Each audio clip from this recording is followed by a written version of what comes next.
They're like going, okay, I'm not going there. And they go, well, lawsuit, I don't know. And his wife, Andy, I think would refer to that as revenge. So I think Greg, you brought up how even women in DSK's own socialist party are not coming forward. Also, a former IMF official tells Reuters that when DSK arrived there, everyone knew his reputation, so, quote, women were deliberately very careful not to be alone around him, and there was an understanding in the press department never to leave a female reporter alone with him. Wow. Yeah. Well, we have security on set all the time. With, with Bill. But Bill, it's not sexual. Bill just, you know, what does Bill do? I just annoy you. You want to keep talking. He likes to. He likes to. When my mouth goes. He likes to mark his territory. Yes. John, you said DSK has a history of being a dog. Well, you say dog, but the French newspaper Le Journal du Dimanche calls him Le Grand Séducteur. You know, they also call him the Hot Rabbit. Is that right? That's true. I didn't know that. That's a popular nickname. I don't know what it is in French. And he probably thinks that's great. Right, exactly. Yeah.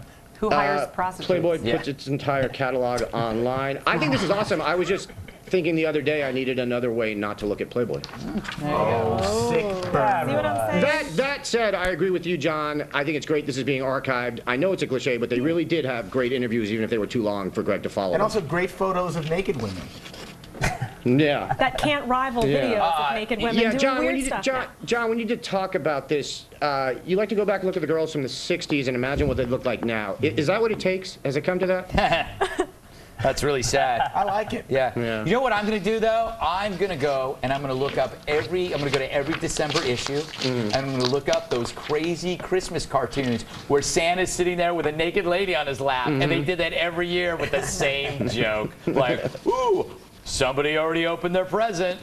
Somebody's naughty. And they're all plays on the words ho, ho, ho. Wow, I didn't see that one coming, Santa. Oh, that was another one. Do you know that to this day, Hugh Hefner still picks the cartoons? Oh, I buy it. He's been doing that every month. That's why they're so horrible. I buy it. Greg, just lastly, I think it's a little weird that you used to put the Playboy magazine outside the Boys Life magazine in the barbershop to hide it. But, you know, no judgment. No labels. No labels, man. No labels. No labels. All right. We'll end on that note, you big jerk. Coming up, do Ed Hardy shirts cause leprosy? No, but you can dream. First, what can you say about Arnold that hasn't already been said? Well, there's glurp, gloop, globby, glop.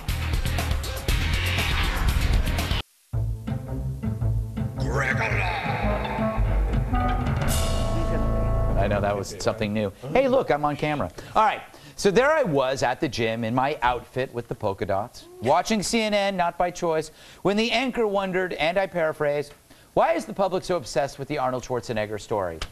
Well, that's a dumb question. The public wasn't asking for this story, nor was it reported by the public. The story was reported by reporters, some employed by CNN, and continues to be reported by reporters, some from CNN.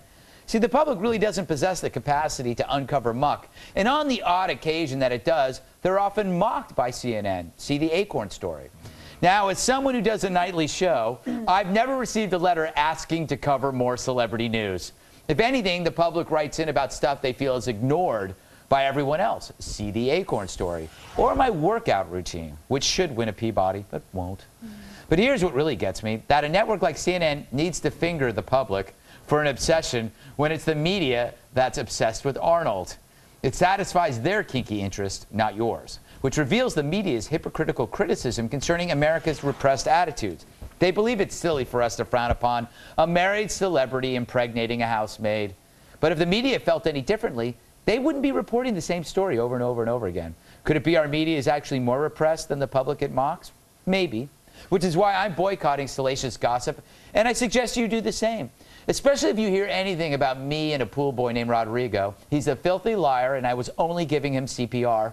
And if you disagree with me, you're a racist homophobe.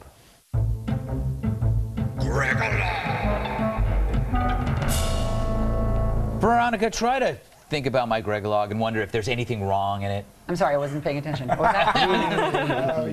No, well, you know, it's interesting. I feel that it's weird how whenever we have huge celebrity news nowadays, and it focuses on an older man, it's always like, yeah, and guess what? He banged this chick. Like when it's always an older woman, it's always like, she has cellulite. Look at Liz Taylor. She's disgusting. Like she's dead. Like It just to me, I feel like it's trying to keep like older, once attractive male celebrities in the news as like young, virile guys. Yeah, I know it's kind of weird, but I don't know. I mean, it's an interesting point, but you know, I keep thinking like they will break the story, John, and then they say it's our fault for being interested. Of course, we're going to be interested because it's a great story, but they're more interested in it than we are, right? Well, here's the thing about your point of view. What you hate? Acorn, really? Great story. Great story. Oh, wait, not a great story? I love imaginary voter fraud stories. Who got defunded? Acorn. You want to go there? stop lying. Look, I would have appreciated if the media had been interested in this during his term as governor. True. It baffles me that no reporter, no journalist, no one was able to suss this out. Yeah. She was. I mean, it just boggles my mind. He was Gate. Two-term governor of the most populous state in the country, and not one journalist found this out. And by the way, his wife is a journalist. Oh, well, she's a completely other issue. Yeah, I mean, shouldn't she? I mean, didn't she worked for, like, the networks. Jedediah, bottom line, we all love stories like this. So why do we analyze it? The media loves to point fingers, though. It's all about you. It's your problem. It's not them. It's not them sitting and watching politicians, you know, little tweets and Facebook posts all hours of the night. It's you. You want them, so we have to serve your needs. It's ridiculous. They can focus on what matters. For example, if they wanted to talk about Schwarzenegger and talk about his policy, which stunk, by the way, while he was governor, where were the stories on that? No, they wait until something that's, you know, gossipy comes out, and all of a sudden that becomes the focus of their attention for day upon day upon day. I've had enough of it. I got to go to Bill, and then I'm going to move on. Bill, bottom line, will Arnold's courage and wit shine through all of this? I think so. I think so. I think they're still working on the animated show about his life. I hope. No, they put all projects on hold. Oh, that's what they said. No. Really? Yeah, all projects on hold. But also, and I would kind of reject the whole Maria Shriver journalist thing, because, yes, she's a journalist second, but she's a Kennedy first. You know? And they have a different outlook on these type of things. You're welcome. You're welcome. All right, kids. Time for another break. And remember to check out the new Red Eye podcast. There's a new one every day. To catch them, very simple, foxnewsradio.com, and click on Red Eye. Tonight we talked about how easy it is to work in television.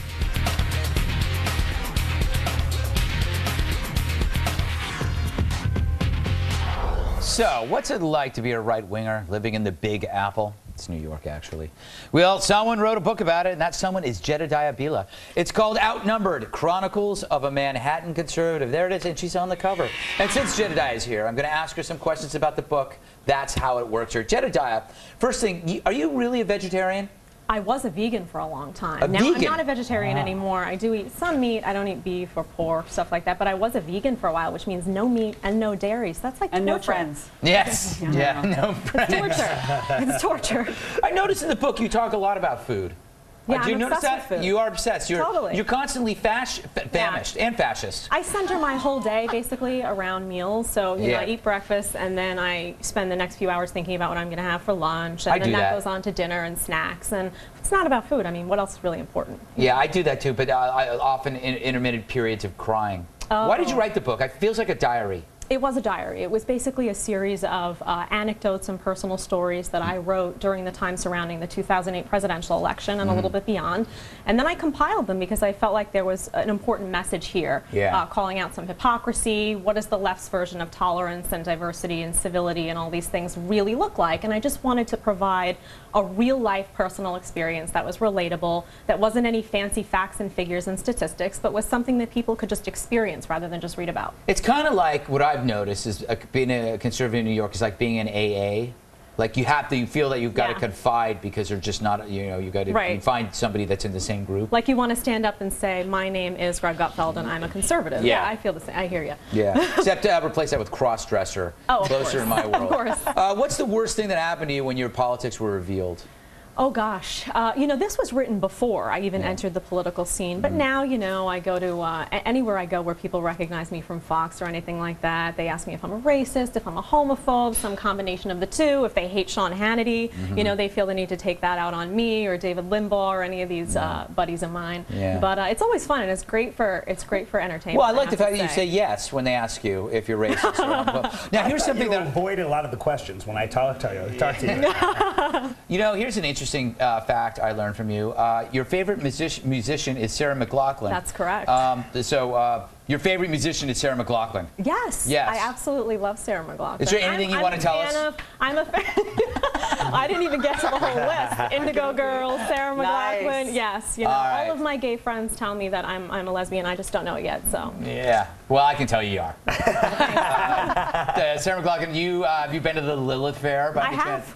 Of course. All right. It's just a matter of time. I don't fit the molds, Greg, of like a prepackaged conservative. I don't have a gun collection. I'm not saying it's great. I'm glad you came out on our show. Although I do like flannel. That's true. I think we're breaking a story here. Things are happening. I love this part where you rescue cats and 3 of them live in your parents' home. Is it fair to your parents that you rescue cats and then they have to live with them? I rescue cats, and and then I sort of impose my own ASPCA on them. But you know, my parents are cat lovers. I have a dog, so you know, if it was up to me, I'd have a farm. But I can't. So I have a dog that I dress, by the way, in conservative gear, and that's a whole other issue. So it doesn't show its bad parts? Yeah. I know, I find that take her out. She's got her little, you know. How has, I mean, the big question, how has this affected your dating life? Is it impossible to find somebody in New York because everybody's liberal? No, not really. I mean, I don't have any, to be honest with you. If I have time to sleep at the end of the day, it's like a miracle. But there are a lot of closet conservatives. You know, they feel like I was talking to my friend Tammy Bruce today, and she said some conservatives feel like they're going to come out, so to speak. And you know, there's a lot of them though, and they'll stop you and they'll run over and tiptoe and whistle and say, "Oh, by the way, I'm a conservative." They're just terrified to say it out loud, which is sort of We're talking about closet conservatives, right? Yes. All right. Yes. Just wanted to make Closet sure. conservatives. Gotcha. Tammy Bruce. She's great. She's been on our show a number of times. Yes. Love her. Love her. she has. All right, we got to go. They're yelling at me in my ear. Jedediah Beela's new book, Outnumbered, is available. Where can they get it? You get it on Amazon.com right now. It's an Amazon exclusive right now. So Fantastic. Yeah. All right, we'll close things out with the post-game wrap-up from TV's Andy Levy. He is outnumbered. And to see clips of recent shows, it makes no sense. I understand. Go to foxnews.com/redeye.